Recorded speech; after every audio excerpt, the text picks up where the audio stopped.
So GameZombie is a game media-based original, basically web series that I created at Indiana University in the fall of 2006. We put our first of over 400 videos online in March of 2007. It has a zombie theme, that's why you can see the logo getting shot with a gun. Ultimate Challenge is an example of one of the kind of original shows we make. It's basically a motion graphics-based original show about three nerds who essentially get pulled into a magical video game world. Here you can see Sam and David looking mesmerized and dazed and confused all at once as they look down on the magical video game world. It's in a sense sort of like G4 meets Sin City. The project itself is a constructivist, inquiry-based, project-based learning environment, and this is someone doing our chroma key behind the scenes. Here you can see it finished. One of the guys is a frat boy before he gets pulled into the world, and for some reason he gets turned into an octopus. So you can see he's still wearing his frat boy hat there. And then you can see David is about to squish one of these weird little creature things. So we have over 400 students that have worked on the project, and here's a screenshot of us working at Indiana University. We have 40 students working at Indiana and about 40 working at UW-Whitewater at any given time, and over 400 who have worked on it to date. So as I said, it's a constructivist learning environment, and there's a tremendous amount of sort of enthusiasm, creativity, and collaboration that goes on behind the scenes, and the students take a lot of ownership in it.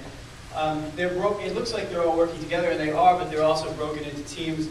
There's like video editing, motion graphics, production management, and then 2D, and the 2D guys make different kind of web graphics, and this is a promotional poster for one of our new shows we're working on called Law and Ownage Video Game Unit. And here's a piece of publicity art that one of our students made, and it's a cartoonization of the characters in our show, Button Mashers, which is very much inspired by G4. It's a video game variety show. We're also creating a new show called Tycoons, which is essentially about a bunch of struggling game developers, and one of the games that they're making is called Crisp and Glover Online.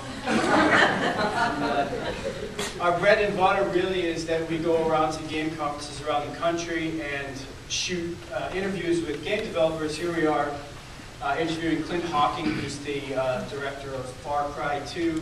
It's very much MTV-inspired, multiple camera shooting style.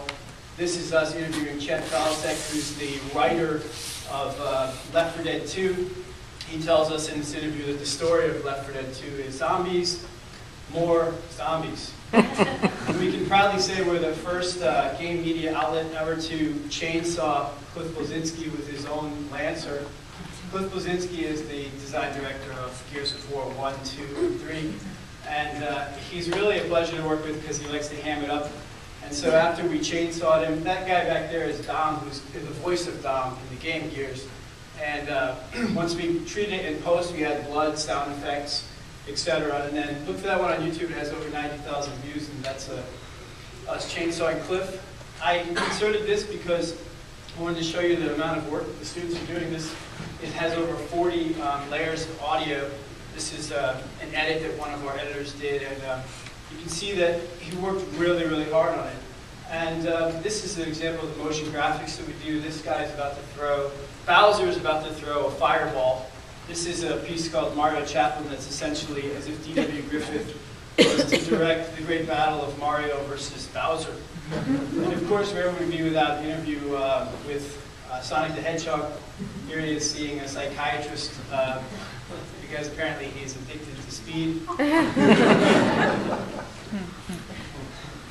And so we share a lot of our images behind the scenes to help to build a community, kind of rough and tumble, somewhat ugly production shots. And here's our writer, John Quick, looking like a maniac with the fan back there.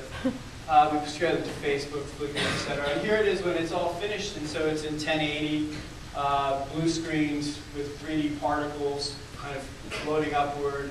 This was for the season finale of our show, Button Mashers, which did millions of views online. So basically, Whitewater in Indiana have always given me a lot of creative freedom to build this project out, and we're always looking to sort of break plateaus, and if anybody wants to get involved, just contact me at Spencer.Striker at GameZombie TV.